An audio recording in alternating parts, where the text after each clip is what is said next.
When I first received the Valve Steam Deck, it coincided with my first airplane trip since COVID started. I took it with me 3 days after I got it on a 5-hour journey from LA to New York. My excitement was at an all-time high as this machine, in theory, gave me everything I ever wanted in a mobile console. I then lost a month of my life, literally bedridden and hospitalized thanks to the nasty COVID spell from that specific trip. The times that my body would allow my hands to actually press buttons, they were on the Steam Deck. So now that it has been nearly half a year with that Steam Deck, I've come to the conclusion that while the Steam Deck is amazing, it's also not a great consumer product. Confusing, I know. It will all make sense at the end of this full review. I'm Alex from the Sypnotix, and let's review the Valve Steam Deck. The Steam Deck is quite simple to review. All you need to do is look at this product in the scope of 2 specific categories. The most important one is how the deck performs in terms of what games it can handle. The second is the design and build quality that Valve decided to use for this portable console. I would rank performance as slightly more important than design when it comes to the Steam Deck. That's slightly ironic, seeing as this should be a portable console, meaning form factor should be of pivotal importance, right? The reason I feel that performance holds more value for this particular product is because we honestly have not seen a product like this before. Sure, there have been lots of other portable consoles from major OEMs and also Chinese startups that are very powerful and play a lot of great games, but the Steam Deck arguably outperforms anything out there as of publishing of this article. Not only can you play a large number of AAA titles from your Steam library, the deck can even handle emulation of PS3 and some Xbox games. Keep in mind, this is all without the need to be tethered to Wi-Fi through gaming streaming services, and although you can do that too if you would like to, we literally have a portable PC capable of playing games booted internally or off of a micro SD card. That puts the library of the Nintendo Switch to shame. All of that for the price tag of $529 for this middle variant we purchased. It's amazing to think that I'm able to play such a huge variety of games, not through streaming once again, because of this AMD Zen 2 processor and an AMD RDNA 2 GPU. It only has 16 gigabytes of RAM and 256 gigabytes of SSD, and I've seen significantly larger PCs not able to handle many of the things that the Steam Deck can do at such a small package. I won't go in depth about the compatibility ratings that Valve designates with games, as I covered that in the hands-on video. If you haven't watched it, hit that link to check it out, and it still holds true half a year later. I will say, though, that the green checker games can potentially crash and burn on occasion. Earlier this year, during the NBA playoffs, I was logging a lot of hours on NBA 2K22, and I would constantly get kicked out of the game and have to reboot it, even though it's supposed to be at the highest compatibility level with the Steam Deck. On the flip side of things, like the Little Witch in the Woods only has a yellow rating, and it runs just about flawlessly on the deck. I haven't run into any issues. What I'm trying to imply is that the compatibility rating isn't a perfect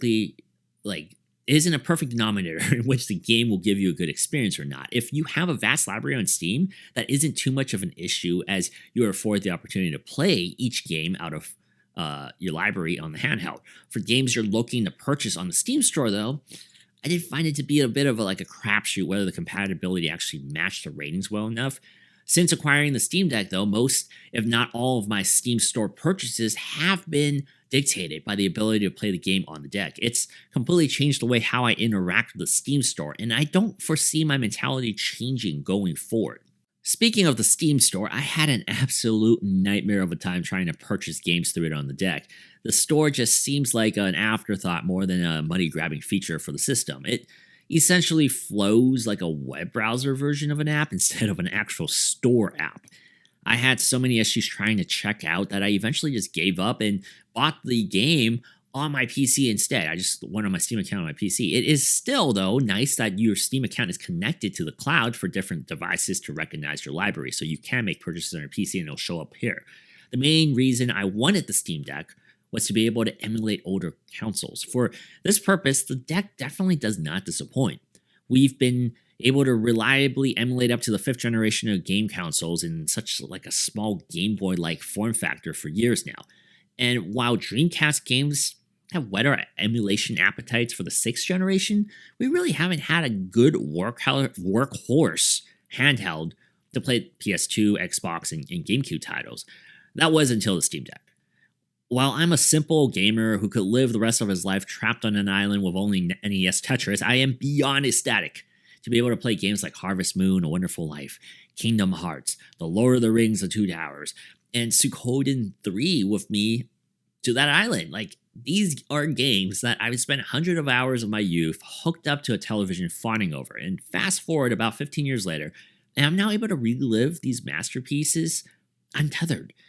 Any way I want to, anytime I want to. I don't need to pull out a controller or turn on another screen. It's all there in one semi-neat package.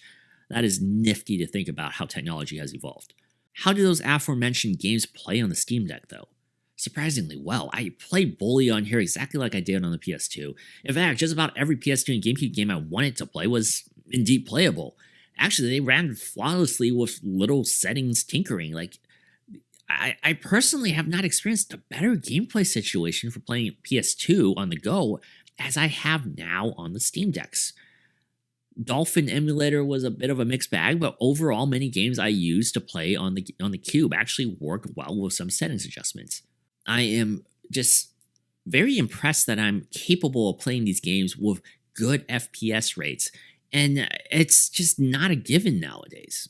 But let's move on from ancient games that we've played before.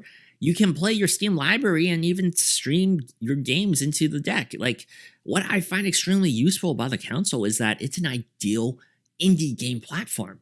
Yes, I know the PS Vita will ultimately still hold many gamers' hearts as an indie gaming darling for portability, but the simplicity of having the wide access of games through that Steam library makes this console an instant winner in this indie category. Aside from a couple of software bugs on SteamOS which require soft resets to clear, I really don't have much negative things to say about the performance of the Steam Deck. It plays the games I wanted to play, and I enjoy seeing them being played on here. My biggest gripe, though, with this console is that it is literally an uncoordinated, bulky beast. This might very well be the worst designed handheld I have ever held in my hands. I'd wager that this is as big of an eyesore as the N-Gage was, for those of you old enough to remember what that was. While Valve attempted to keep the layout exactly symmetrical with the two thumbsticks on the inner half with the X, Y, A, and B button, and a directional pad flanking it on the outside, this choice causes some functionality issues. The X, Y, A buttons and the directional pad are literally wrapping around the edge of the console. The B button looks like an oval. It's not even shaped the same as the other buttons because Valve exposed it more to wrap it around the rim of the edge. This is also ironically the position where your right thumb will be resting on for most of your gameplay. It's really taxing on that thumb. While you do frequently use both thumbs on the sticks, it's usually for a brief amount of time. Those are saved for camera adjustments mostly. I do think Nintendo had the right idea by altering the layout a bit so that they were flipped from one another on each side. The extra depth on the edge of your thumb to sit on actually makes a more noticeable comfort level for gameplay experiences. That point is further highlighted due to just how wide and heavy the Steam Deck is to hold. While having that large 7-inch IPS display is rewarding to look at, it does contribute to that ergonomically unfriendly layout of the Steam Deck. Speaking of the display though, let's talk about that. The deck has a 1280 by 720p 60Hz refresh rate screen. I wouldn't say that deck is gorgeous to look at, but it does a fine job of giving players a reliable and pleasant viewing experience.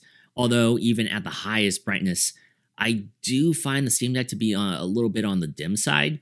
It also isn't as sharp of a display to look at. If you're looking closely, the pixel density could be a bit more condensed for a sharper image.